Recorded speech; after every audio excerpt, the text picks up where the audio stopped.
Hello, my name is Ronaldo Arce Rivera, and today I want to ask you guys a question. Have you ever wanted to play or know about a sport that combines the physicality of football, the endurance of soccer, or the precise hand-eye coordination of baseball? Well, today is the lucky day for you, because we will talk about lacrosse. So a lot of people have a lot of questions about what is lacrosse, such as who and where did it originate from? Where is lacrosse mostly played in the world? And what are the basic rules and principles of the game? So lacrosse's rising popularity allow for its origins and basic principles to be explored today. I have played lacrosse for about 4 to 5 years now, and I played it from just casually to competitively. And when I first joined, it was because of my friends.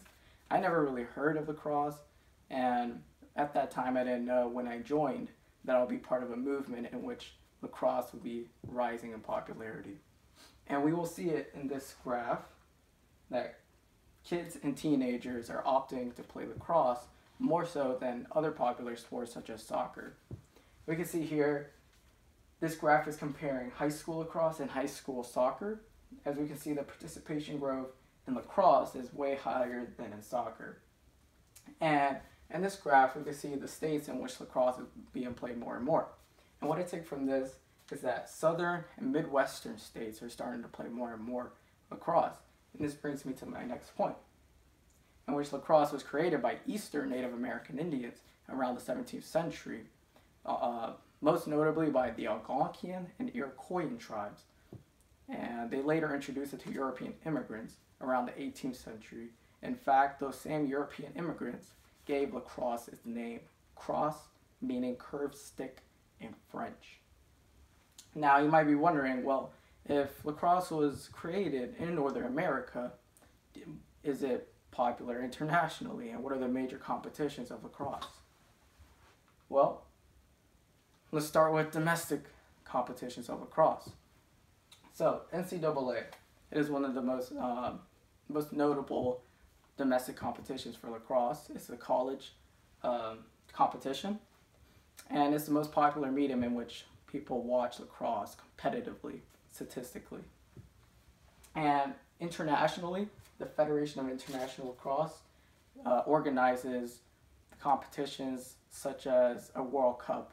It's not a World Cup, but it's similar to the structure of a World Cup for like soccer. It takes place every 4 years, and it invites major nations such as US, Canada, Mexico, and nations like those. And many newcomers such as China and Taiwan are also coming into the mix. And those countries like them coming into competitions like this will drive up the international popularity of lacrosse. And just for a side note, a fun fact is that Canada's official summer sport is lacrosse. So there's that. So with all this information about the major competitions, the origins of lacrosse, let's just talk about the basic rules and principles of lacrosse. So there are 10 players, 1 goalie, 3 defenders, 3 midfielders, and 3 attackers. The goalie is the only player who can touch the ball without the lacrosse stick. So this is the halfway line. The 3 defenders can only stay in their defensive half. The goalie can go anywhere. The attackers have to stay in the opposition's defensive half. The 3 midfielders can go in our defensive half or the opposition's defensive half. And personally, I played midfield, and it was a lot of workload.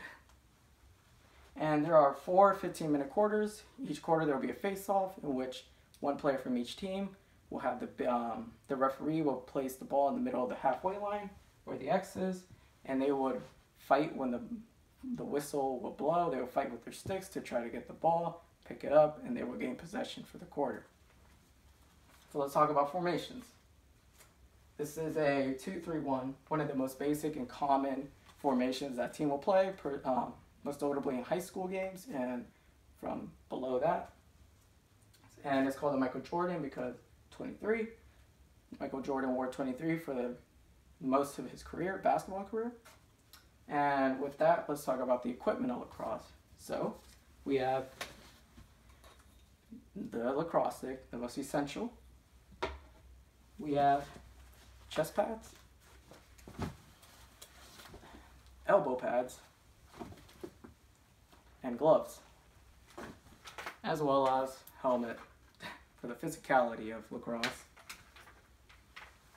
So all this may seem complicated at first, but once you have a lot of experience, or well, you don't even need a lot, but you just need some experience, you'll get the hang of it just like anything else. Practice makes perfect.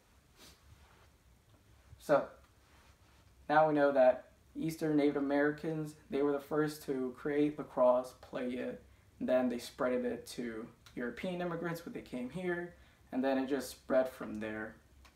And what I want you to take out from this is that there are a lot of sports there, unexplored sports, and lacrosse is one of the most rising popular sports, and this is just due to the knowledge of the sport now, and this is why I wanted to present this to you. And you may love it or may not, but you can take a chance. Thank you.